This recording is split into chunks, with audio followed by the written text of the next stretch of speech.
Hello guys, welcome to this tutorial. Today we're going to be talking about regex, regular expressions, however you want to call it.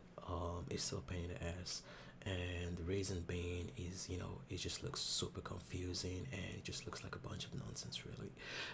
But the concept is quite simple, and it basically means you're trying to find a specific pattern in a string, a sentence, or whatever. And the pattern can be, let's say you're trying to find an alphanumeric value, a number, you know yeah, it could be whatever really. And let's say this is usually in practically it's used. Let's say you want to register on a website, and you're usually going to have to fill out a form, and you have to enter your username, things like your email, your passwords.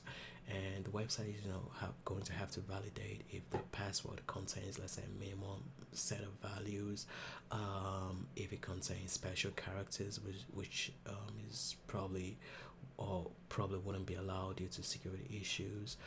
If the email is actually valid and doesn't, it's not just like imputed by like a bot or by a spammer.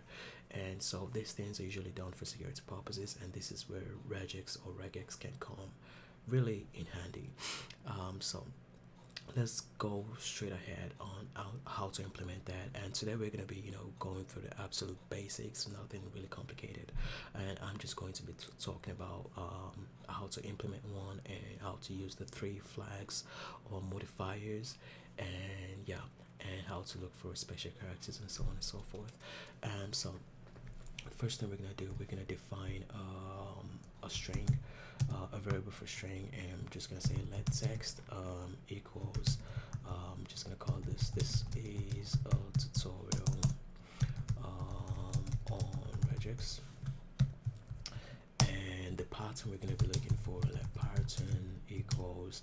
And now when we implement or when we try to construct regular expressions, the most basic way to do this is by using the forward slash delimiter. And a delimiter is basically a character, or usually two characters, that encloses a string, an integer, or whatnot. And the forward slash is actually reserved in JavaScript for regular expressions. So if you have any character whatsoever inside forward slashes, JavaScript is going to treat that as a regular expression. So we're gonna the pattern we're looking for. Let's look for tutorial, and the other way I'm gonna get into the second way later. And I'm gonna define a variable for the results. I'm gonna say let results equals pattern dot. Now there is I mean, regular expressions comes with different methods, and we're gonna be going through two methods today. We're gonna be going through test and match. Now test is just like it sounds. We're testing if the pattern or the text contains this pattern we're looking for. And so this is how the expression goes. And test returns a boolean, that is, it returns either true or false. Doesn't return anything other than that. So I'm gonna log the results, and we should get, you guessed that, true. Yeah. And if we were, for example, to just have something other than that, we're gonna get false. And so and another way to construct this, because usually in real life scenario, like you don't know what the input is going to be, so we can just already just put the value of the of what we're trying to regex there. So usually this is done dynamically, and then we need a proper constructor, and that is done by using the new constructor, new regexp, and our string, so our pattern actually. So I'm just gonna say like word equals tutorial tutorial, and just put word here, and we should get true. All right. Now but for simplicity's sake, we're gonna be using the forward slashes. But just so you know, this is another way you can do it, especially when you're trying to do it dynamically. So we're gonna be using the forward slashes, and now we're gonna talk about the flags and modifiers. And the flags and modifiers is basically a set of rules. So for example, we have the G, we have the D, and we have the I. The G is a global modifier. The I is to when you don't want it to be case sensitive, like so you don't want it to matter if you have uppercase or lowercase letters. And the D is for digits, so if you're looking for numbers from 1 to 9. So tutorial, I'm gonna, it's like if I, for example, mix lowercase and uppercase letters, normally regex is gonna not go through because it's actually case sensitive. But if I were to add the I modifier here, you're gonna say it's gonna return true, because now we're saying we don't care, like if it's a mixture of positive or not positive, if it's a mixture of uppercase or lowercase letters.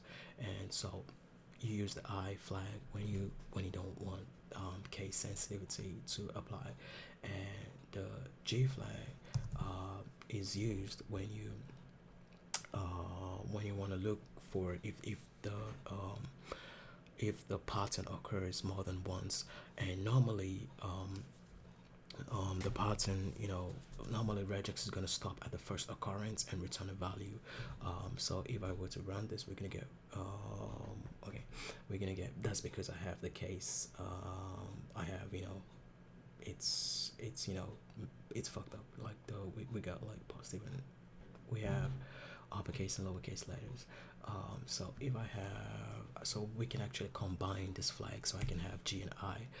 That means it could, I don't want it to be case sensitive, and I also want to look for more occurrence of that specific pattern.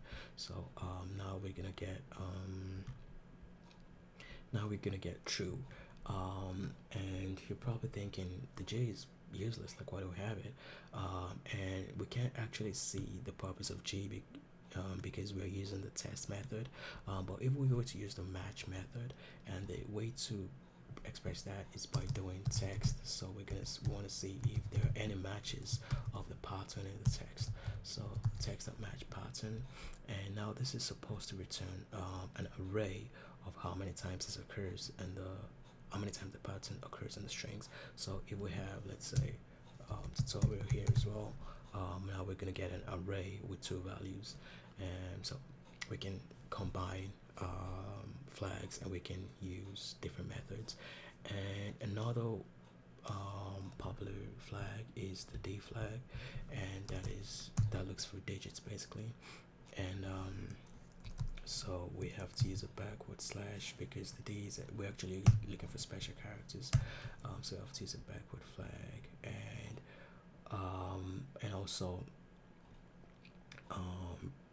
what I'm actually doing here is that I'm looking if there is a number that occurs right after the word tutorial, and we of course don't want case sensitivity to apply. That's why I have the I flag.